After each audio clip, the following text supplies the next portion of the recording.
Bom, eu vou falar um pouco sobre o sistema de refrigeração. Inicialmente, o processo ele começa no compressor, que vai funcionar como uma bomba de sucção, sendo responsável por retirar o fluido do ramo da tubulação, reduzindo assim a sua pressão. Ao aumentar a pressão do fluido, o compressor faz o volume reduzir. Uma vez que esse processo ocorre muito rapidamente e de forma que as perdas são mínimas, podemos considerá-lo como um processo adiabático.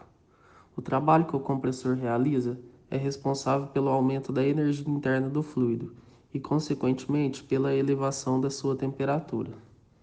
Logo após, o processo passa pelo condensador, que é uma serpentina externa localizada na parte de trás da geladeira, na qual o vapor se liquefaz e o que é responsável por liberar o calor para o ambiente.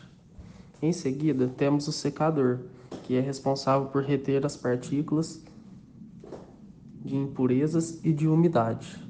Chegando no tubo capilar, ele irá diminuir a pressão de vapor do fluido. E em seguida, o processo vai passar pelo evaporador, que é composto por um tubo em forma de serpentina acoplado ao congelador.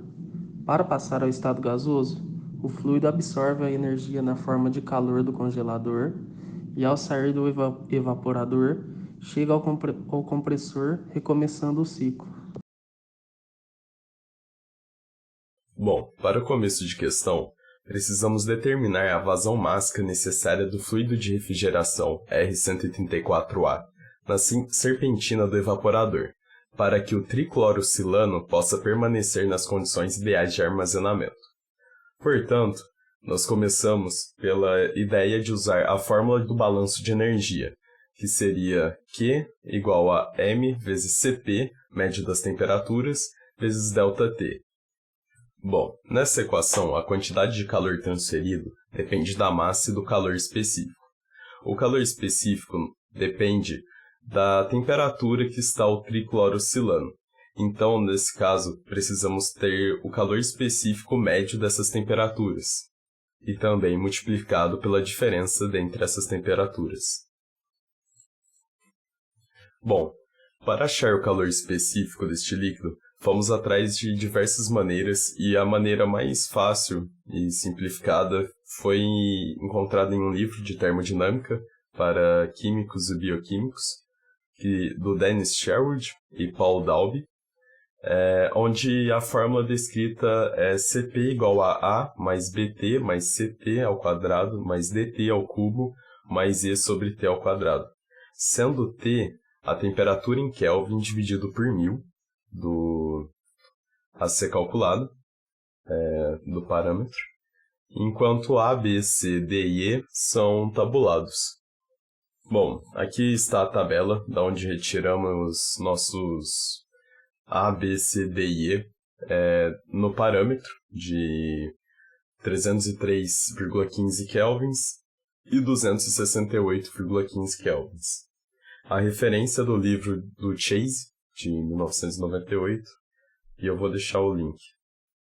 Bom, com todos os dados predispostos, nós temos o cálculo do Cp para a temperatura de menos 5 graus Celsius. Lembrando que para utilizar na fórmula a gente teve que mudar para Kelvin, por isso 268,15 kelvins.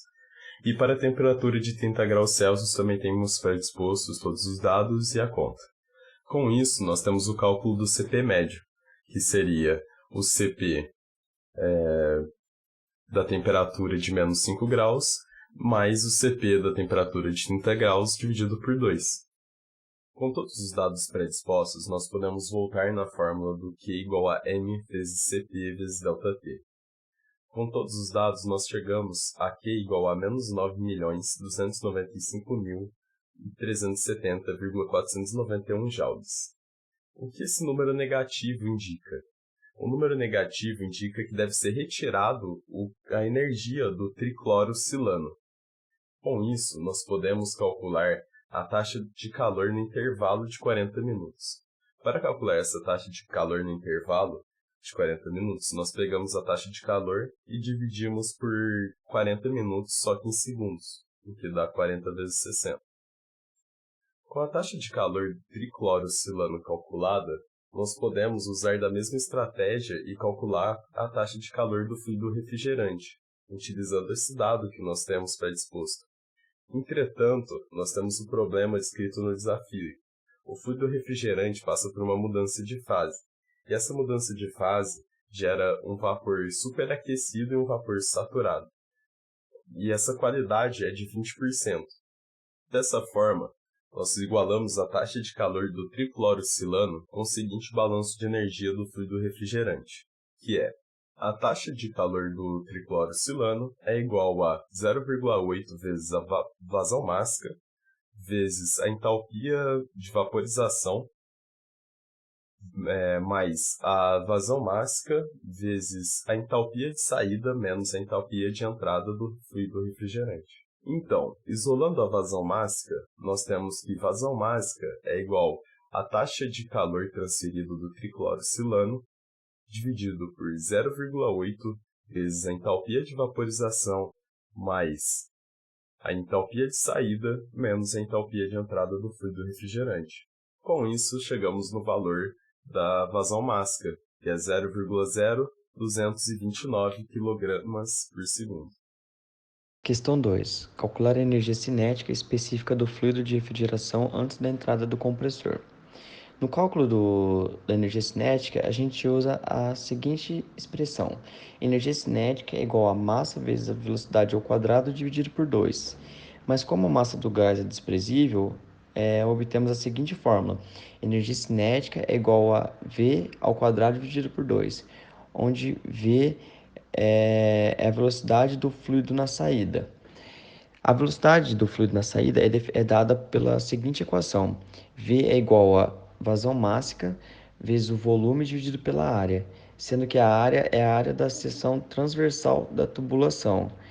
Como foi disponibilizado no roteiro o valor do diâmetro, que foi de meia polegada, ou seja, 0,0127 metros, é só aplicarmos esse valor na fórmula da área que vamos obtê-la, que seria π vezes 0,0127 ao quadrado dividido por 4, obtendo assim o valor de 0,00012.668 metros quadrados.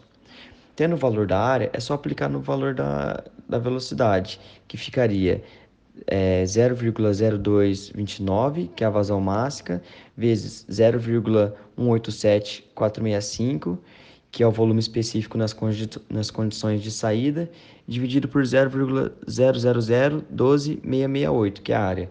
Assim, a gente obtém o valor da velocidade, que é de 33,8766 metros por segundo. Tendo o valor da velocidade, é só a gente aplicar na fórmula de energia cinética que falamos anteriormente, que é energia cinética igual a velocidade ao quadrado dividido por 2. Assim ficaria: energia cinética é igual a 33,8766 ao quadrado dividido por 2. Assim, resultando no valor da energia cinética específica, que é de 573,8129069 joules por quilo. Questão 3. Custo de energia elétrica. Aplicamos um balanço sobre o compressor para estimar o custo de energia elétrica, pois é a única máquina elétrica presente, que se dá pela fórmula ΔU é igual a Q mais W. Temos que a pressão na entrada do compressor é de 113.940 pascal e a pressão de saída do compressor é de 800.000 pascal. Também temos a temperatura na entrada do compressor, que é de 263,15 Kelvin, e a temperatura na saída, que é de 313,15 Kelvin. Já a energia interna final do compressor é de 402.970 joules e a inicial de 374.597,26 joules.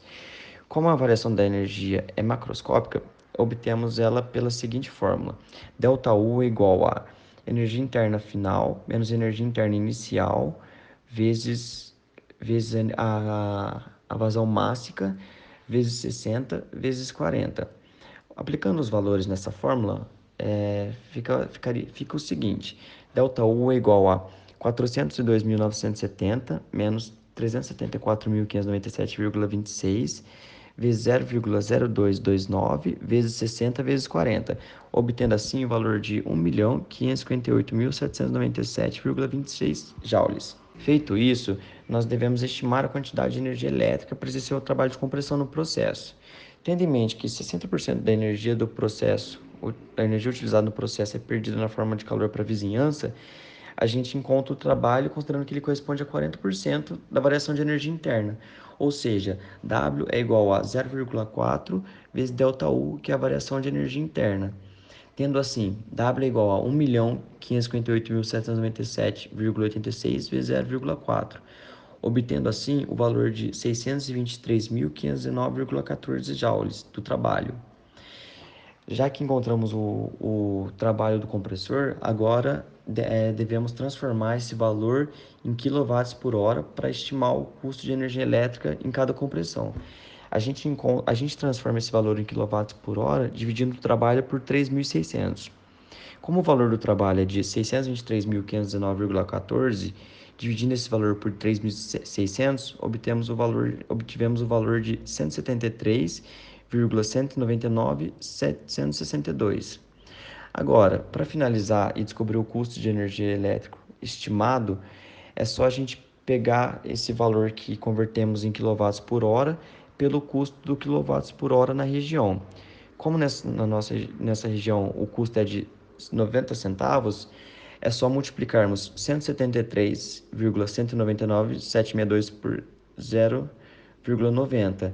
Assim achamos o custo de energia que é de R$ 155,88. Na questão 4, é pedido a energia trocada no sistema. Então, para encontrarmos a quantidade de energia transferida entre o fluido refrigerante e a vizinhança, quando o fluido sofre a expansão no tubo capilar, nós tivemos que calcular a energia transferida na forma de calor e a energia transferida na forma de trabalho e em seguida somá-las. Nós utilizamos aqui a fórmula Q igual a M vezes o ΔU, em que o Q é a quantidade de energia, o M é a massa que nós sabemos, de 500 kg, e o ΔU é a energia, é a variação de energia interna do nosso fluido refrigerante.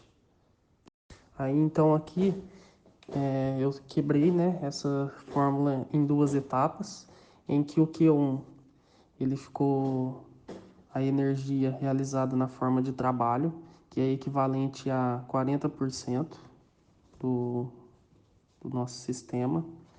E o Q2 ele ficou responsável pela energia transferida na forma de calor, que é responsável por 60% do nosso sistema. Por isso então que eu tive que adicionar na fórmula o 0,4 vezes ΔU e o 0,6 vezes o ΔU. Calculando, né, essas duas etapas, eu obtive que a quantidade de energia realizada na forma de trabalho foi 36.476 kJ e a quantidade de energia realizada na forma de calor foi 54.714 kJ.